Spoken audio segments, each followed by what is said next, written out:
No dia 10 eu já saquei 700, no dia 14 eu já saquei 5.700, no dia 20 eu já saquei mais 4.700 reais. Fiz mais de 20 mil reais em menos de 2 semanas. Nesse vídeo eu vou te ensinar a ganhar isso. O que aconteceu?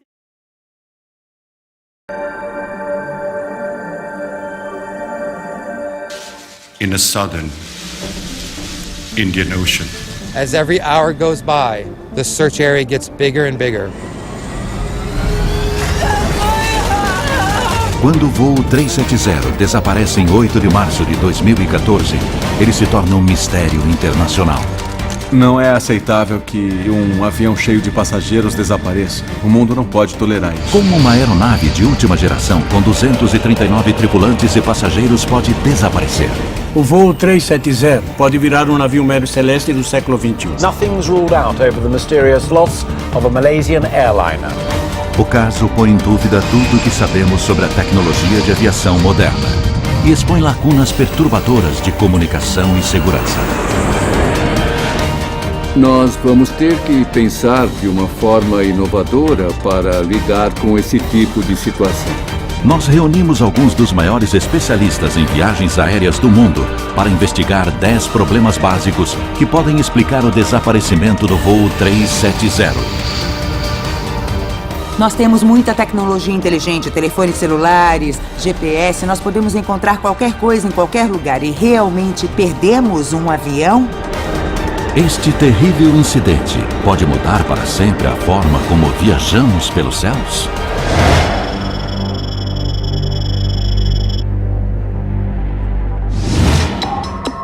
O Aeroporto Internacional de Kuala Lumpur é um dos maiores e mais movimentados da Ásia.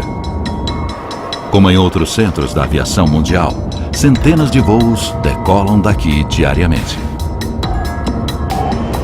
Em 7 de março de 2014, poucas horas antes do horário de partida, 227 passageiros fazem o check-in para o voo 370.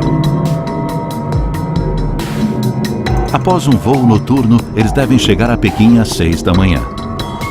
Primeiro, os passageiros passam pela segurança do aeroporto. Enquanto seus documentos são conferidos e sua bagagem escaneada, o Boeing 777 é preparado para a decolagem. Os 12 tripulantes do voo 370 se apresentam para o trabalho e se dirigem ao avião. Eles também passam pela segurança.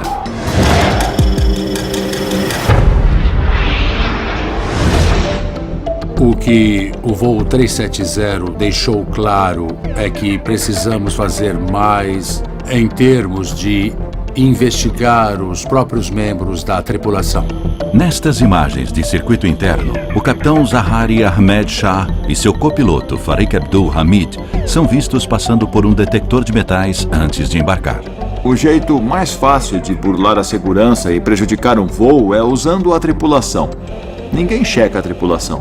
Em muitos países, os pilotos são investigados apenas ao serem contratados pelas companhias aéreas. Na hora do embarque, eles passam direto pelo detector. A imagem mostra o capitão passando pelo detector. Depois, o oficial de segurança dá um passo à frente, dá um tapinha no peito dele e o deixa passar. Então, temos uma lacuna aí. Se houver alguém mal intencionado entre os pilotos, nós corremos o risco de que ele use essas lacunas para desaparecer dos céus. Enquanto a tripulação se dirige à aeronave, os passageiros passam pelo controle de passaporte.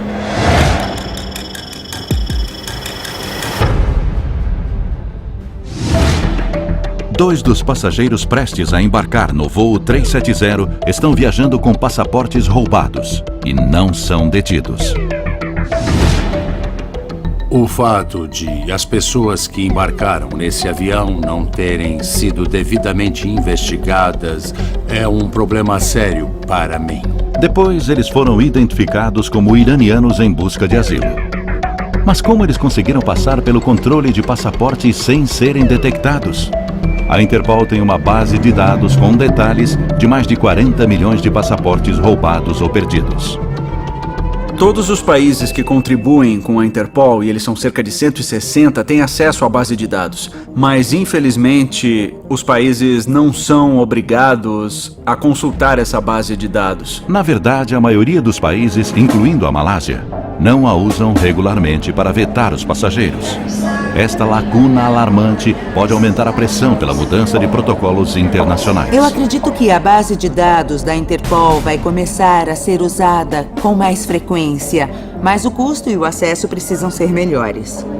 Com os passaportes verificados, os passageiros do voo 370, como é praxe no mundo todo, partem para a checagem de segurança. É quando as autoridades procuram explosivos, armas e materiais perigosos. Eles checam as nossas malas, nós passamos por detectores, mas isso indica que existe uma falha em algum lugar.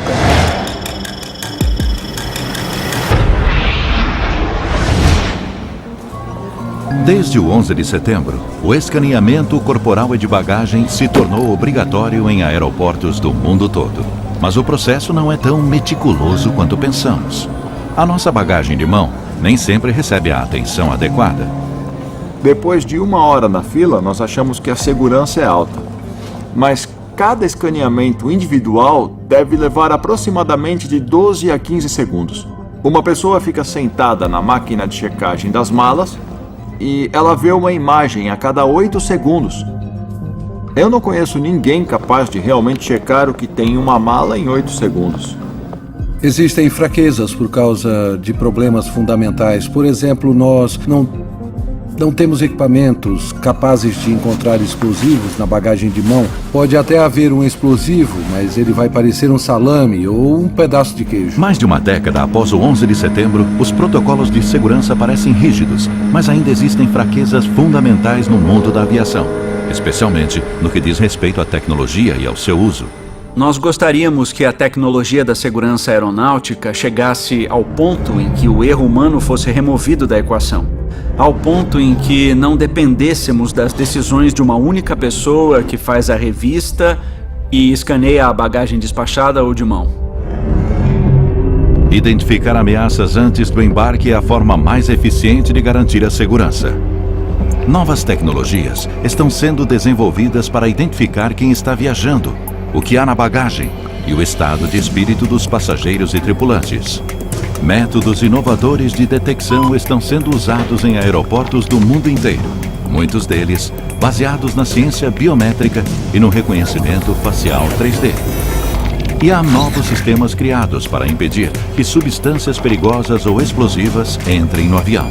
Nós podemos melhorar a tecnologia de escaneamento da bagagem despachada ou da bagagem de mão com sofisticados algoritmos da máquina de raio-x capazes de detectar a presença de um dispositivo explosivo e nos alertar imediatamente. Embora nenhuma evidência ligue os tripulantes ao desaparecimento do voo 370, o caso levanta questões sobre a necessidade de avaliá-los regularmente. Novas tecnologias e inovações se baseiam em indicadores fisiológicos e psicológicos. É o sistema que verifica a sua identidade pelo movimento dos seus olhos. Também pode dizer se você está bêbado, se tem um problema, ou se você está ansioso. Nós temos que saber se, no mínimo, o piloto, o copiloto e o comissário de bordo não estão sendo coagidos ao entrar na cabine de comando. Com a avaliação comportamental, o nervosismo, o suor e outros sinais podem indicar se uma pessoa tem más intenções. Boa parte dessa tecnologia ainda está no futuro. E para muitas autoridades aéreas ao redor do mundo, é simplesmente uma questão de custo-benefício. O que acaba atrasando o aprimoramento das tecnologias modernas nos países em desenvolvimento é o custo. Quase todos os equipamentos são caros demais, tanto em termos de aquisição quanto de manutenção, assim como o treinamento do pessoal que vai lidar com eles. É preciso mais cooperação internacional. É necessário compartilhar essa tecnologia. Nós temos que levar esses avanços tecnológicos dos países desenvolvidos para os países em desenvolvimento. Com as checagens de segurança completas, o voo é liberado para decolagem à 00:40. O Boeing 777 deixa a pista do aeroporto de Kuala Lumpur pela última vez. Primeiro, o avião é liberado para decolagem e quem faz isso é o controlador na torre. Então a aeronave inicia o voo e assim que o controlador garante que ela não está na rota de outros aviões, ele entrega a aeronave para o controle de área. Esse processo é uma rotina que se repete o tempo inteiro, todos os dias. O controlador de voo vai identificar o avião, vai colocá-lo em altitude de cruzeiro, em sua rota correta, o mais rápido possível. Por isso, há uma série de transmissões entre o controlador e o piloto. A caminho de Pequim, o voo 370 cruzará o espaço aéreo do Vietnã. Existem protocolos para a transferência de um voo do controle de tráfego aéreo de um país para o de outro. Ao sair de uma zona, o piloto recebe informações sobre a frequência de rádio da próxima zona. Ele faz contato e avisa a zona seguinte, onde ele está e que está prestes a entrar nela. O controle de tráfego aéreo malaio dá instruções ao voo 370 para a próxima zona de voo sobre o Vietnã. O procedimento normal seria dar boa noite ao controle de tráfego aéreo malaio e, literalmente, no momento seguinte, dar bom dia ao Vietnã. A instrução foi dada e foi confirmada. Boa noite, Malaysia 370. E depois, silêncio. A transferência de controle de tráfego aéreo incompleta é o problema seguinte na sequência de eventos. Com a comunicação via rádio suspensa, o controle de tráfego aéreo depende do radar. Mas transferências perdidas não são exatamente incomuns. A gente pode estar no meio de uma conversa sobre a navegação, alguma outra coisa, e perceber que esqueceu de fazer contato. Acontece. Obviamente não deveria, mas acontece. Mas o chamado buraco negro entre controles de tráfego aéreo internacionais fornece uma oportunidade perfeita para quem tem intenções sinistras. Se o seu plano é fazer o avião desaparecer, esse pode ser um bom ponto de partida. Você tem uns 5 minutos de vantagem antes que uma investigação séria comece a acontecer. Mais preocupação. 2 minutos após as últimas palavras do voo 370, o dispositivo de monitoramento de radar do avião, seu transponder, para de funcionar. Com 20 mil aviões no ar a qualquer momento, os transponders são a principal ferramenta de rastreamento do controle de tráfego aéreo. Um transponder é um dispositivo na aeronave que funciona por estímulo. Assim que ele recebe certas ondas de radar, de um radar em terra, ele acorda. O radar transmite uma pergunta que diz basicamente quem é você. E o transponder responde com uma mensagem digital dizendo sou eu, estou aqui. E dependendo da complexidade do sistema no avião, ele pode enviar mais informações sobre a aeronave, sua altitude e posição. Sem o transponder, o voo 370 corre sério risco de colidir com outra aeronave. A principal razão por que nós fazemos esse controle é por causa do tráfego aéreo, para evitar uma colisão entre aeronaves e garantir que cada uma ocupe seu espaço. Sobrevoando o Mar da China Meridional, a aeronave não envia sinais de rádio e seu transponder não aparece nas telas de radar. O controle de tráfego aéreo vietnamita aguarda a entrada do avião em seu espaço aéreo. Mas a contar de 00:21, eles não veem nem ouvem o voo 370. Quando um avião desaparece da tela do radar e cessa a comunicação, o controle de tráfego aéreo fica inconformado. Cego, sem o transponder, o controle de tráfego aéreo não faz ideia de que o Boeing 777 saiu de curso, indo para o oeste na direção totalmente oposta. A frequência de desaparecimentos de aeronaves é realmente muito baixa. Mas isso já aconteceu com consequências devastadoras no 11 de setembro, quando os sequestradores assumiram o controle. A primeira coisa que fizeram foi silenciar a aeronave. Eles desligaram o transponder e cessaram a comunicação via rádio. Ninguém sabia exatamente onde estavam os aviões. A tragédia motivou uma alteração de protocolo global. Quando eles entendem o que está acontecendo, uma das medidas é contatar os serviços de segurança. Se eu entro no espaço aéreo de Londres, e você sabe como a frequência muda várias vezes em um período muito curto, basta eu perder um contato que, sem mais nada acontecer, dois caças aparecem ao meu lado. É preciso revolucionar urgentemente o sistema de controle de tráfego aéreo mais uma vez? Talvez seja a hora de trocar a transferência manual por um sistema automático. Eu acho que uma transferência automática seria benéfica. Mas sempre que aumentamos a automatização, aumentamos o possível... risco. Isso, risco. É uma escolha entre a tecnologia, que nos dá mais certeza, e o fator humano, que nos dá um pouco mais de controle, mas gera um ponto de ruptura. Mas o transponder não é o único sistema que mantém os aviões em contato com o solo. Existe outro, o Sistema de Comunicação e Relatórios de Aeronaves, ou ACARS. As aeronaves podem automaticamente enviar dados sobre o seu desempenho ao fabricante, incluindo o desempenho do motor, consumo de combustível e talvez até a velocidade da aeronave. Mas no caso do voo 370, o sistema via satélite parou de transmitir mais ou menos ao mesmo tempo em que o avião se desviou da rota e o transponder parou de funcionar. É nessa janela de 10 a 15 minutos que nós precisamos entender o que estava acontecendo na cabine de comando. O fato de tanto o transponder quanto o sistema ACARS terem sido desligados levanta uma questão crucial. O transponder tornou-se inoperante. Como ele se tornou inoperante? No momento, parte do sistema ACARS foi desativado. Pode ter sido uma desativação proposital ou uma falha de sistema muito específica. A pessoa em melhores condições de desligar o sistema é o piloto. Se o piloto tiver que desligar o transponder, ele não vai ter nenhum problema, porque ele fica aqui no controle central e é só uma questão de localizar a chave e então virar.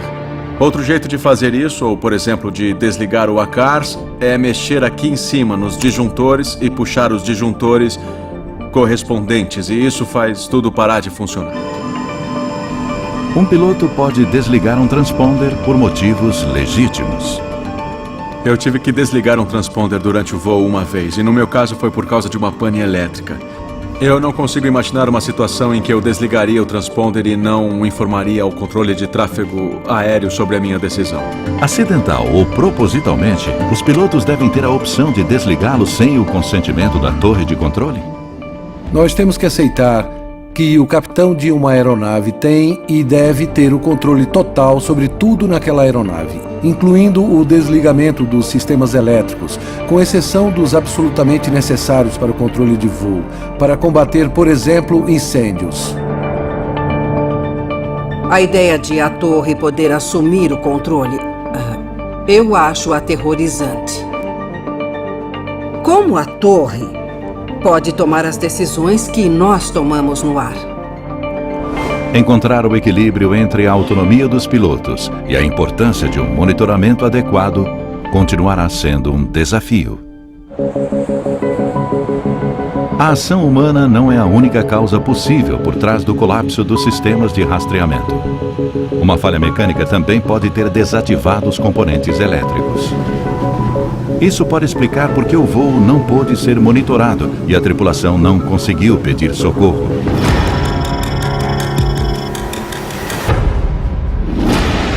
O Boeing 777 está em operação há 20 anos e tem um dos melhores históricos de segurança entre as aeronaves comerciais.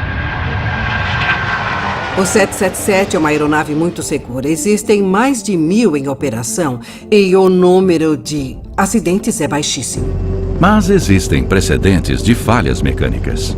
Em 2008, combustível congelado levou ao pouso forçado de um 777 no aeroporto de Heathrow, em Londres. Mayday, mayday, speedbird, 95, 95. Mas a hipótese de falha mecânica mais provável no caso do voo 370 é um incêndio na cabine de comando, como no Egypt Air 667. Um curto-circuito atingiu o duto de oxigênio da cabine de comando. Em 30 segundos, o fogo abriu um buraco do tamanho de uma mala na fuselagem. Uma falha mecânica explicaria por que o voo 370 virou inesperadamente para o oeste. Em caso de fumaça, fogo, qualquer coisa do tipo, a prioridade é aterrissar o mais rápido possível. Se algo similar aconteceu no voo 370, isso explicaria a curva. Pilotar, navegar, comunicar. Não me surpreende que eles não tenham enviado uma mensagem de emergência.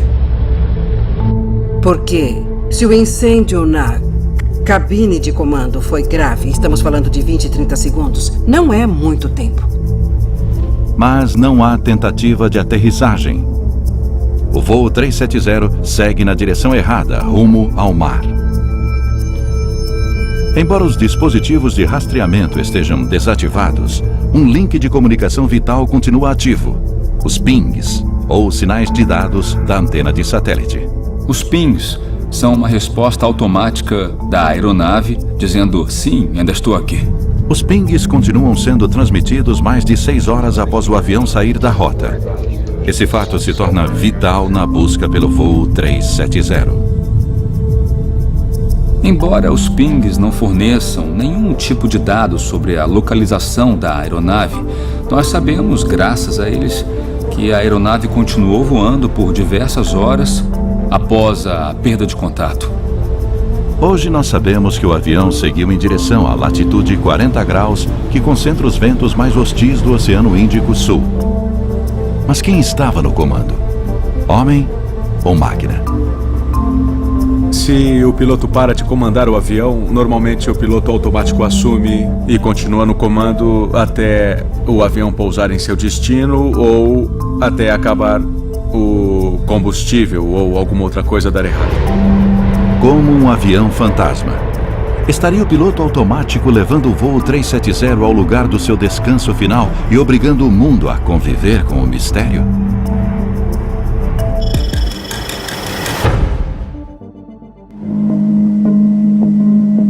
O voo 370 sai de curso e parte rumo à vastidão do Oceano Índico. Um mistério que expõe uma série de lacunas na segurança aeronáutica. Em terra firme, o mundo acorda com a notícia urgente de que há um avião desaparecido. Parentes e amigos em Pequim chegam para receber o voo 370, mas ele nunca aparece. Malaysia Airlines confirmed that the flight MH370 had lost contact with Subang Air Traffic Control at 2:40 a.m. Com o nível de combustível perigosamente baixo, às 8h11 da manhã, o avião envia seu último sinal de satélite automático, ou PIN. O transponder foi desativado há mais de 7 horas. E o controle de tráfego aéreo malaio ouviu o copiloto pela última vez 6 horas atrás. Um avião passar um período tão grande sem um monitoramento é algo muito raro.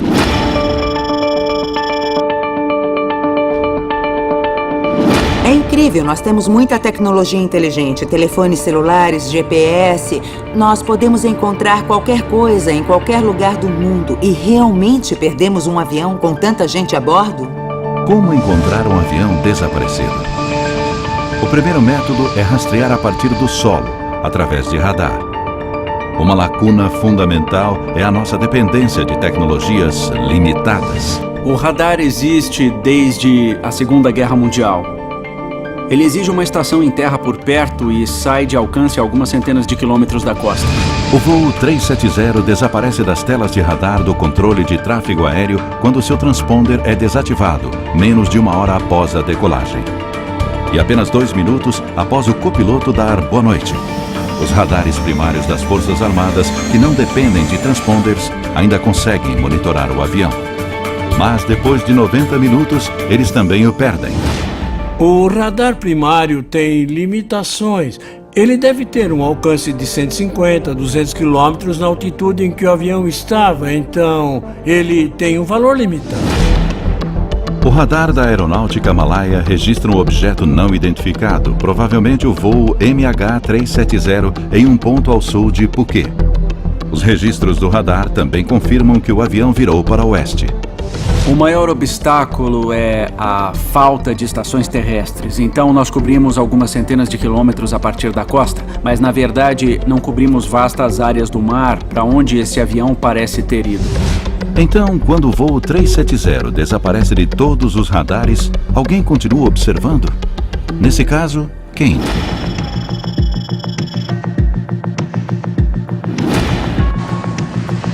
Mais de 1000 satélites orbitam a Terra. As Forças Armadas e empresas particulares investiram trilhões de dólares na tecnologia de satélites. Alguns deles registram imagens a centenas de quilômetros, distinguindo objetos com meio metro de comprimento. Sem dúvida, o avião deve ter sido avistado.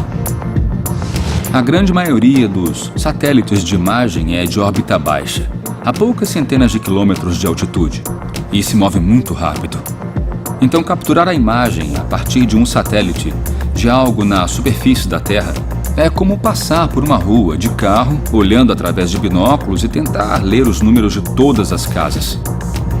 Nações como a Rússia e os Estados Unidos podem ter escolhido não divulgar dados confidenciais de satélite que poderiam revelar suas capacidades militares. Uma questão interessante é em que fase das buscas as capacidades militares nacionais passaram a ser utilizadas. Quando um satélite é encarregado de ajudar na busca ao voo 370, pode significar que as capacidades dele não estarão disponíveis para outros assuntos de alta prioridade. A Malásia pediu que outros países compartilhassem dados de radar e satélite potencialmente sensíveis. As Forças Armadas Americanas têm alguns satélites dedicados ao monitoramento de mísseis, mas eles se baseiam em padrões de calor. E uma aeronave em pleno voo não gera calor o bastante. Se houvesse uma grande explosão, esses satélites provavelmente teriam identificado. Mas oficiais americanos dizem que esses sistemas não detectaram nada que indicasse algo como uma grande explosão, o que leva ao mistério do que pode ter acontecido. O Exército pode estar ajudando nos bastidores, mas a questão da segurança nacional sempre vai deixar lacunas na inteligência que é compartilhada. Com poucos fatos sólidos à mão, os malaios precisam desesperadamente de informações e da colaboração de seus vizinhos e da comunidade internacional. Nas primeiras etapas da investigação, tivemos muitas informações conflitantes. E a mudança da área de busca levou a uma grande perda de tempo. A operação de busca em terra firme é prejudicada pela falta de informações. Não há um diálogo eficaz entre países e autoridades aeronáuticas, impedindo que surja uma visão geral do incidente. Foi crise, atrás de crise, atrás de crise. E sem nenhum gerenciamento dessa crise. As informações sobre o paradeiro da aeronave nos estágios iniciais talvez devessem ter sido filtradas em um nível bem mais alto por uma autoridade bem maior. Uma informação vem à tona graças à operadora de satélites britânica Inmarsat. Os dados de satélite dos pings da aeronave. Mas eles são ignorados, talvez até ser tarde demais. Na perda deste avião, vimos que os países não se comunicaram direito e tempo foi perdido. Existem protocolos para desastres internacionais, mas as circunstâncias do desaparecimento do voo 370 são únicas. Para uma busca em águas internacionais, a nação afetada pode invocar a Carta Internacional sobre o Espaço e as Grandes Catástrofes, que prevê a ajuda de países como a China e os Estados Unidos. Os membros disponibilizam um ou mais de seus satélites para coletar imagens da área especificada e as fornecem ao país que invocou a carta. No entanto, a carta não estipula exatamente como darão a assistência. E cabe aos países fazer todo esse trabalho. É provável que possamos melhorar muito a colaboração entre diversas organizações e países que possuem capacidades diferentes, especialmente em termos de imagem de satélite e telecomunicações. Os protocolos existem, mas as nações envolvidas precisam se comunicar com mais rapidez e eficiência. Parece que o mistério não resolvido do voo 370 pode levar os países a buscar uma abordagem padronizada e talvez uma entidade superior realmente global possa começar a surgir e nós precisamos dela. Enquanto o mundo vasculhava o mar da China Meridional em busca do voo 370, em Londres, os técnicos da Inmarsat decidiram tentar localizar o avião analisando os pings, ou dados enviados ao satélite. O sistema continuou emitindo os pings para a rede. Os sinais enviados pela estação terrestre perguntavam para a aeronave: "Você está aí?" E a aeronave respondia: "Sim, estou aqui." E isso ocorria de hora em hora com uma frequência previamente determinada. Mas os pings de satélite emitidos para e pela aeronave não informam a localização do avião. No entanto, apesar da falta de dados, a equipe enfrenta o desafio. Programadores usam os 8 pings enviados pelo avião para determinar sua possível trajetória.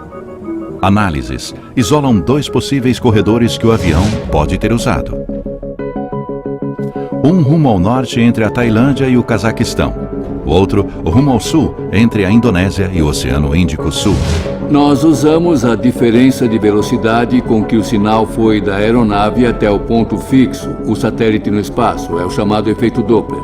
Imagine um apito de trem ficando mais alto ao se aproximar de você e mais baixo ao se afastar. Nós usamos esses sinais para determinar em que ponto daquela rota específica o avião poderia estar.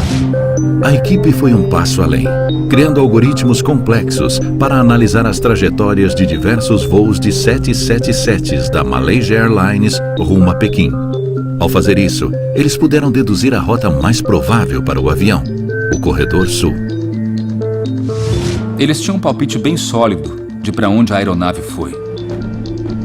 Então eles compararam com outros 6 aviões que decolaram no mesmo dia. E deu certo. Ao aplicar esse modelo ao caso do voo 370, eles conseguiram mostrar de forma bastante convincente que ele deve ter seguido rumo ao sul. A área de busca se resume a um corredor de 160 quilômetros no Oceano Índico, a oeste de Perth. O primeiro-ministro malaio dá a notícia. According to this new data, flight MH370 ended in the southern Indian Ocean. Agora os investigadores sabem o lugar mais provável da queda. E uma operação internacional de busca está em andamento.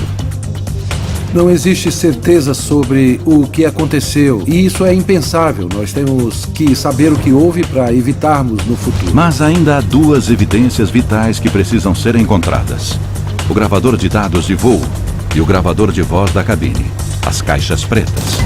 Essas 2 unidades sobreviveriam a um impacto considerável e, sem dúvida, sobreviveriam embaixo d'água. E caso os investigadores encontrem as caixas pretas, elas podem ironicamente se tornar o maior mistério de todos.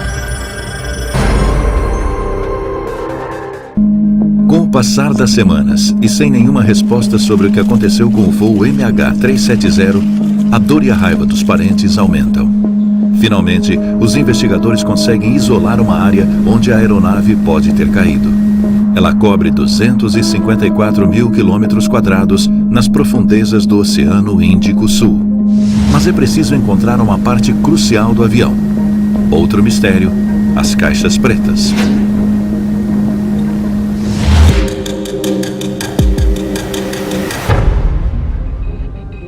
Depois de identificar um campo de destroços, temos que encontrar as caixas pretas, os 2 dispositivos de gravação. A questão é, o que eles podem nos dizer? Uma caixa preta tem duas partes, ambas localizadas na traseira da aeronave. O gravador de voz da cabine registra vozes e sons de 4 microfones espalhados pelo painel.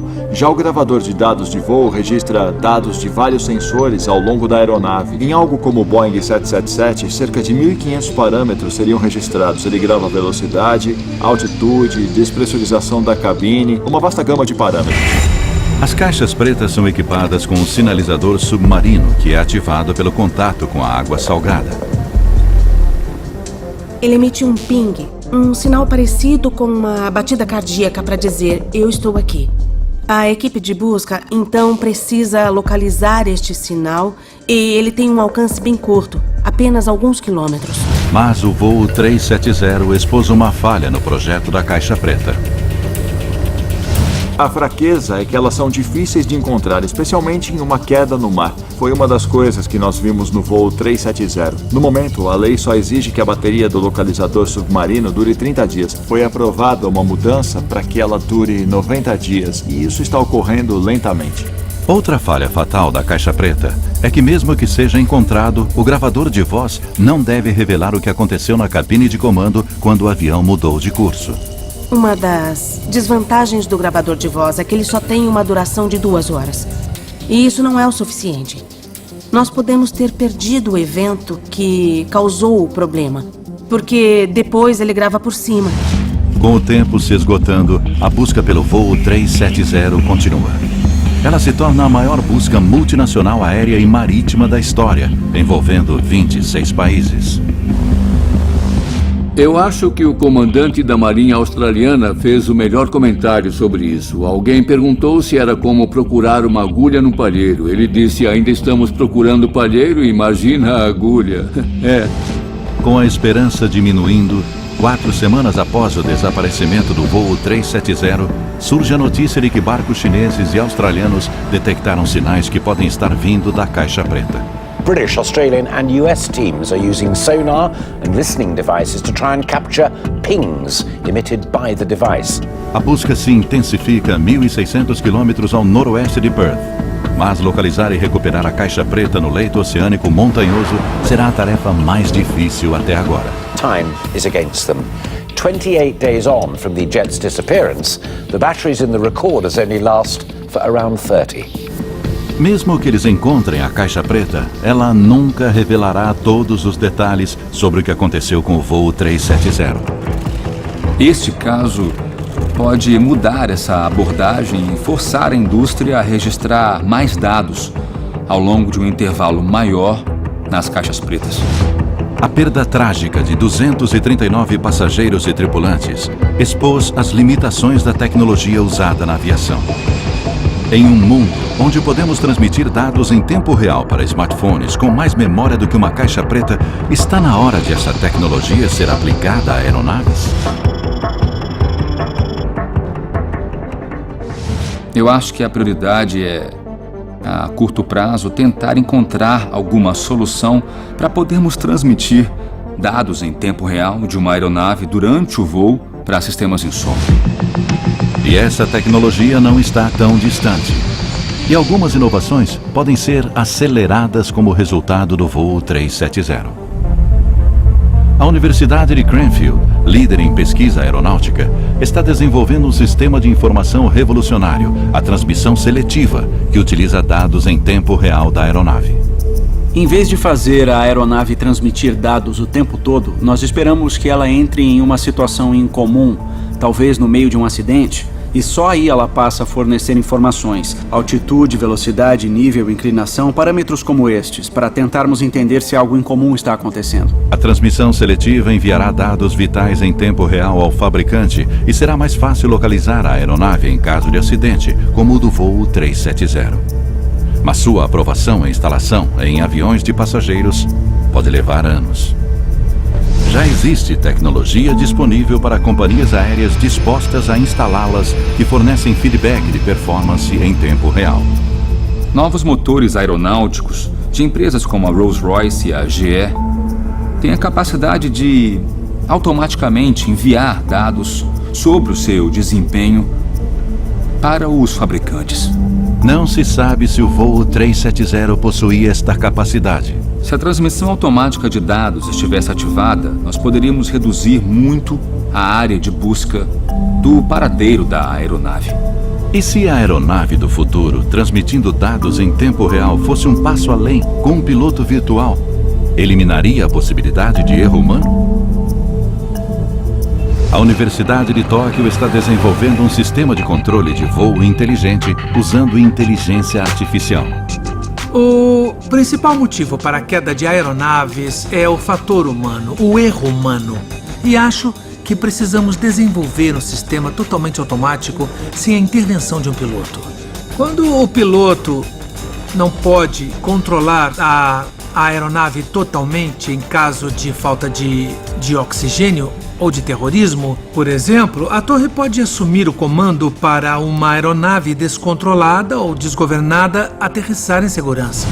Enquanto os cientistas buscam respostas inovadoras para as questões levantadas pelo voo 370, podem surgir soluções de tecnologia sendo desenvolvidas para atender a demanda dos passageiros pelo mesmo acesso à internet que eles possuem em terra. A hiperconectividade nos céus está prestes a se tornar realidade com a Global Express. Nós estamos preparando o lançamento de 3 satélites de órbita geoestacionária que vão orbitar a Terra a 38 mil quilômetros e fornecerão cobertura em todo o planeta. Isso promete revolucionar a viagem aérea e tudo o que sabemos sobre a conexão com a rede. Você vai poder levar o seu próprio dispositivo a bordo do avião, seja ele um laptop, um tablet ou um smartphone, e se conectar a uma rede sem fio instalada na aeronave.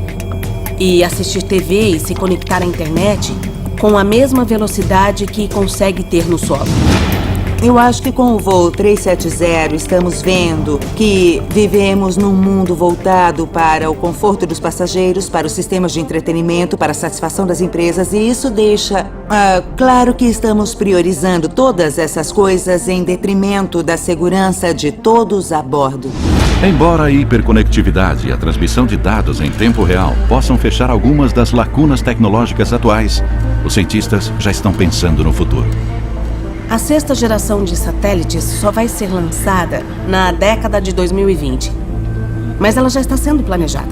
A cabine de comando, os serviços de segurança, a comunicação com os pilotos, a comunicação com o solo, o monitoramento da saúde da aeronave. Tudo isso vai contribuir para atingir um novo patamar. Enquanto o mundo continua acompanhando os eventos trágicos do voo 370, os investigadores precisam encontrar os destroços e recuperar a caixa preta para solucionar algumas dúvidas-chave. Mas podemos nunca ter todas as respostas. O que nós descobrimos é que esta não é apenas a história de um avião desaparecido. É também a história de problemas na comunicação e na tecnologia aeronáutica. Os passageiros precisam ter certeza de que a segurança é a grande prioridade, tanto no aeroporto quanto no ambiente da aeronave. Porque sem os passageiros não temos uma indústria para proteger. A tecnologia aeronáutica, por mais sofisticada que seja, ainda é vulnerável a erros e sabotagens. Temos que descobrir, nós temos que saber o que aconteceu e nós temos que aprender as lições para impedir que aconteça de novo. Estas falhas permitiram que um voo de rotina se tornasse um dos maiores mistérios na história da aviação.